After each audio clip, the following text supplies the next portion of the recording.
Kinumpirma ng Korea Aerospace Industries (KAI) na mayroong pag-uusap sa pagitan ng South Korea at Pilipinas matapos ang kahanga-hangang flight display ng KF-21 Boracay sa Seoul ADEX 2025.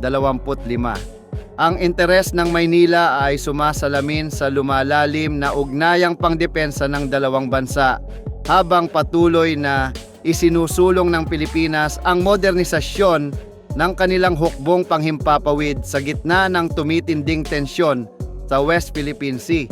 Ayon sa ulat ng South China Morning Post noong Oktubre 27, 2025, sinabi ng KAI na nakikipag-usap ito sa Pilipinas matapos panoorin ng delegasyon ng bansa ang pagpapakita ng pinakabagong multi-role fighter ng South Korea. Binanggit ng kumpanya ang desisyon ng Maynila na palawakin pa ang bilang ng kanilang FA-50 jet na nagpapakita ng momentum tungo sa mas malalim na ugnayang industrial. Inilalarawan ng ulat ang KF-21 bilang isang malakas na kandidato para sa export sa malapit na hinaharap, habang ipinapaalala rin ang pagtitiwala ng Philippine Air Force sa mga Korean-made FA-50 para sa air policing, maritime patrol overwatch at limitadong strike missions.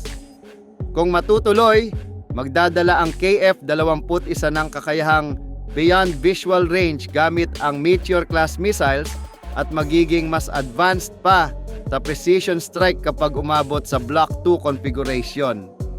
Ang KF-21 ay isang twin-engine 4.5 henerasyon fighter na pinapatakbo ng dalawang GEF-414 engines. May kasamang lokal na ginawang sensor suite mula sa Hanwha Systems, kabilang ang Active Electronically Scanned Array, AESA radar, Infrared Search and Track ERST, at modernong electronic warfare system. Ang Block 1 variant ay nakatuon sa air-to-air missions gamit ang semi-recessed fuselage weapon stations upang mabawasan ang drag at radar signature para sa long-range intercept mission.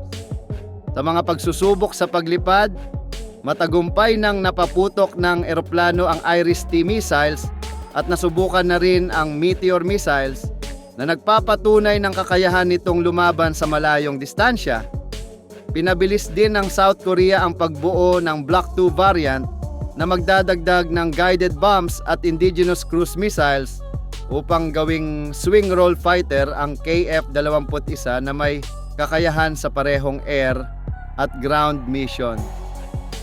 Isinasagawa na rin ang mga plano para sa susunod na bersyon na magkakaroon ng internal weapon base na magpapataas ng survivability laban sa advanced air defenses.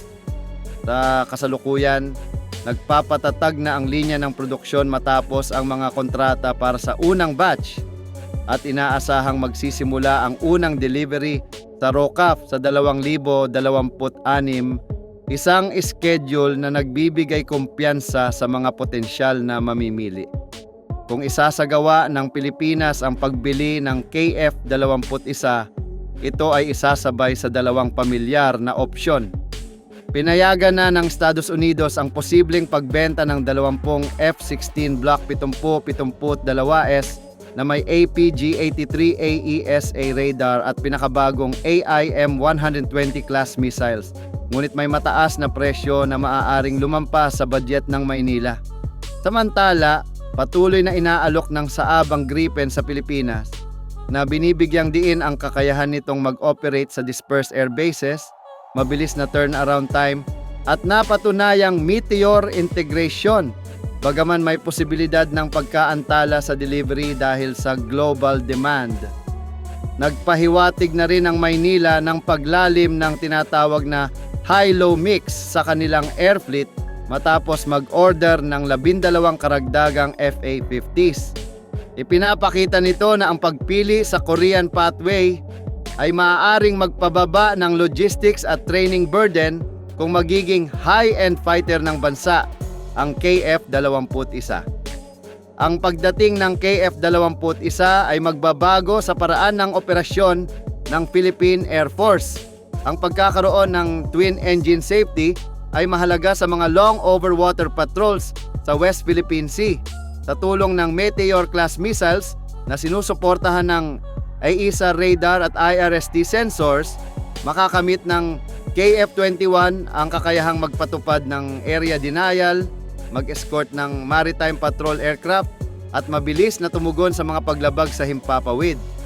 Kapag naisama na ang mga JDAM, SDB-class munitions at indigenous standoff missile sa Block 2, maaari itong magsagawa ng sea control missions na magpapalakas sa kakayahan ng bansa sa pagdepensa sa karagatan. Habang lumalala ang mga insidente sa paligid ng Second Thomas Shoal at iba pang bahagi ng West Philippine Sea, tumitindi rin ang suporta ng Estados Unidos at mga kaalyado sa Maynila.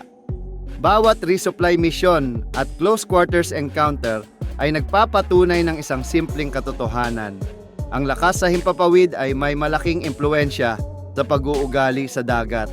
Ang pagkakaroon ng modernong multi-role fleet na may BVR capability at advanced sensors ay nagpapataas ng gastos para sa sino mang magtatangkang manakot, pinatitibay ang koordinasyon sa mga kaalyado at nagbibigay sa Pilipinas ng mas maraming opsyon bago pa man lumala ang sitwasyon. Ito ang diwa ng usapan tungkol sa KF-21 matapos ang ADEX at dahilan kung bakit ang desisyon ng Air Force sa susunod na fighter jet ay magkakaroon ng pangmatagalang epekto sa seguridad ng bansa.